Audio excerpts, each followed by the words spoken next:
Bonjour, bienvenue sur la construction du réseau de Wissenheim et de son extension. Aujourd'hui, un petit unboxing de quelque chose que j'attends depuis très longtemps. C'est une voiture Pullman de chez Riva Rossi, Italie, qui va me permettre d'avoir terminé le convoi de jour de Pullman. Donc, j'ai trouvé ça chez un revendeur bien connu qui se paye toujours un nombre conséquent de pubs dans les revues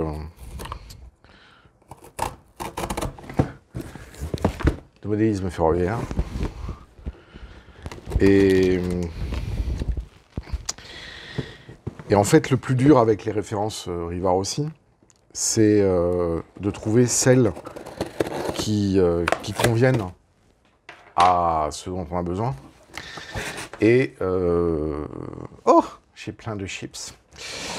Et donc du coup, c'est toujours un petit peu galère parce que les nouvelles références qui sont fabriquées par Hornby sont moins sympathiques. Et puis quand on a commencé avec les Riva Rossi canal historique, si j'ose dire, donc avant le rachat de Riva Rossi par Hornby, c'est toujours un petit peu délicat de faire cohabiter du matériel nouveau avec les nouvelles palettes de peinture qui sont actuellement utilisées par Hornby avec celles anciennes, entre guillemets, utilisées par Riva Rossi, qui étaient très justes, mais qui forcément n'ont pas tout à fait les mêmes teintes. Donc c'est pour ça, par exemple, que c'est quasiment impossible de faire cohabiter les 5 voitures que Altaïa a faites sur moule Riva Rossi, même si ce sont les mêmes moules d'injection. Il n'empêche que c'est toujours un petit peu délicat. Et donc, rechercher la perle rare dans les références Riva Rossi anciennes, c'est un petit peu le chemin du combattant parce que, évidemment, il y a des modèles qui sont sortis en très très grand nombre d'exemplaires. Et donc, il faut regarder sur le marché de l'occasion. Et puis, vous avez d'autres modèles qui, à contrario, sont sortis avec des tirages beaucoup plus confidentiels. Et bien évidemment, ces tirages-là, quand les gens connaissent la valeur un petit peu de ces tirages, les prix peuvent atteindre des sommes limites supérieures à des voitures voyageurs haut de gamme qu'on peut trouver chez LSM ou R37 par exemple. Donc là c'est la référence 2503, donc vous voyez ça c'est l'ancienne boîte, c'est l'ancien boîtage de Riva Rossi, c'est pour une voiture Pullman sans cuisine qui porte le numéro 4027. Alors l'autre chose aussi, c'est que autant je me permets de faire avec le réseau Bienvenue à Wissenheim quelques entorses à la réalité, puisque Wissenheim est une ville fictive, donc c'est une dystopie qui se trouve en fait dans le contrefort des Vosges, en fait à peu près au même endroit où devrait se situer Colmar, mais en fait je pars du principe que la ville de Colmar n'existe pas, donc Wissenheim est un peu la liaison entre Strasbourg et Dornach, le dépôt de Dornach, près de Mulhouse. Donc du coup, il y a des convois de la CIWL qui sont passés par là, notamment pour aller vers Bâle, Zurich, et puis ensuite traverser les Alpes suisses avec notamment grâce notamment au tunnel du Simplon. Mais je me fais aussi un petit peu une dystopie un peu particulière autour de la CIWL, parce que justement, ce sont des matériels roulants que je trouve absolument magnifiques et que j'adore. Donc c'est un petit peu le centre du réseau Wissenheim, c'est justement le matériel de la CIWL. Et alors pourquoi je vous dis tout ça? Parce que en fait, autant sur certains wagons, on peut ne pas trop être regardant sur les marquages, autant pour les convois de la CIWL, je voulais avoir des références faciales, donc des numéros de voitures qui soient différents les uns des autres. Alors, sur les Pullman Flèche d'Or, la plus diffusée, la plus fabriquée, c'est la 4029, qu'on trouve à Fuson, mais par contre, j'avais pas envie de faire un convoi avec plusieurs 4029, puisqu'il n'y en a qu'une seule de 4029. Donc celle-là, c'est la 4027, on va regarder ensemble un petit peu dans quel état elle est, et puis ensuite, je vais avoir un très gros travail d'équipement de chacune des voitures jour, pour créer le convoi et qu'il puisse être opérationnel en attendant la sortie hypothétique peut-être, mais bon, j'ai bon espoir, des éclairages Perfect Coach pour ce type de matériel, parce que évidemment, il y a les planches d'aménagement que moi je fais, qui permet de rendre la voiture encore plus luxueuse. Pareil pour celle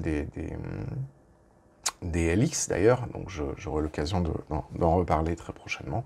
Mais c'est sûr qu'un éclairage intéressant et environnemental dans ce genre de voiture serait un plus indéniable. Voilà, donc je vais vous montrer, je vais changer la place de la caméra et on va regarder tout de suite ce que donne cette voiture Pullman Flèche d'Or avec son numéro facial 4027, référence 2503 de chez Rivarossi Italia.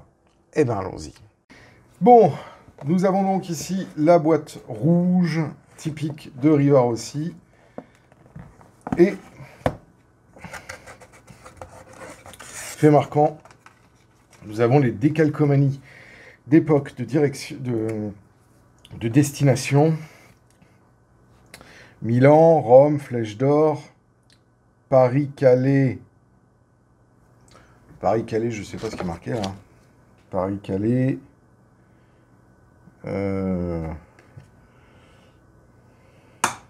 Donc on a Milano-Venezia. C'est totalement faux parce que Milano-Venezia, on a le train bleu. London, Calais, Paris, Nice, Sanremo. Oui, pourquoi pas. Ensuite, on a Flèche d'Or, Paris, Calais, London. Orient Express, Paris, Strasbourg, Stuttgart. Non.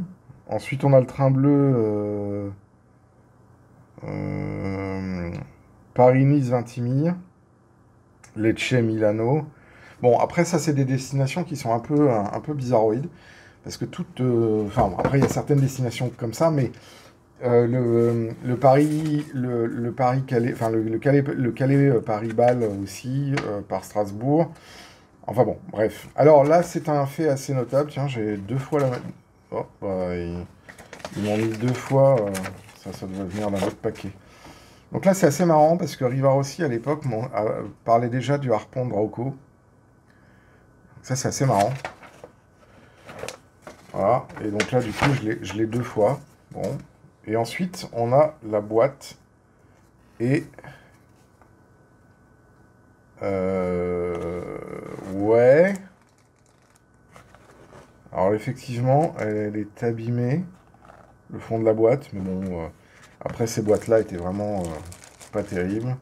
Du coup, la voiture est emballée dans... si je mets pas devant la caméra, vous allez rien voir. Hein. La voiture, elle est emballée, elle était emballée. Bon, elle est propre.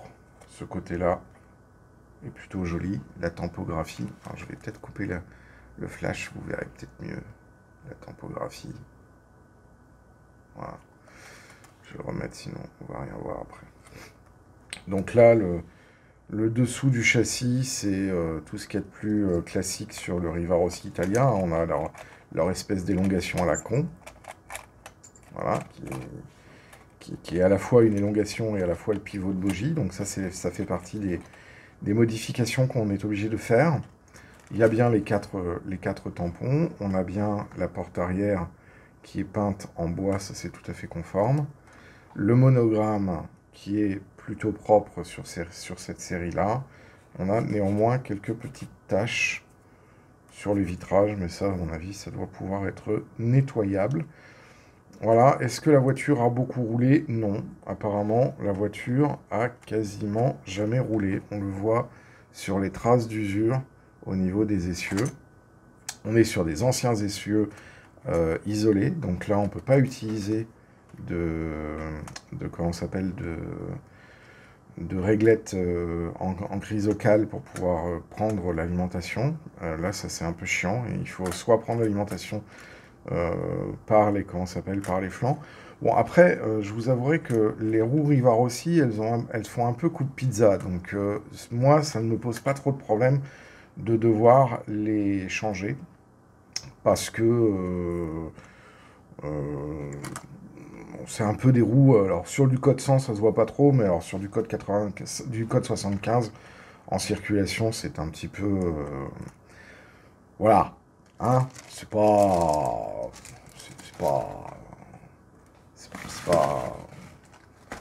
quoi. Donc on va vérifier simplement sur le banc que la voiture roule correctement, qu'il n'y ait pas de problème sur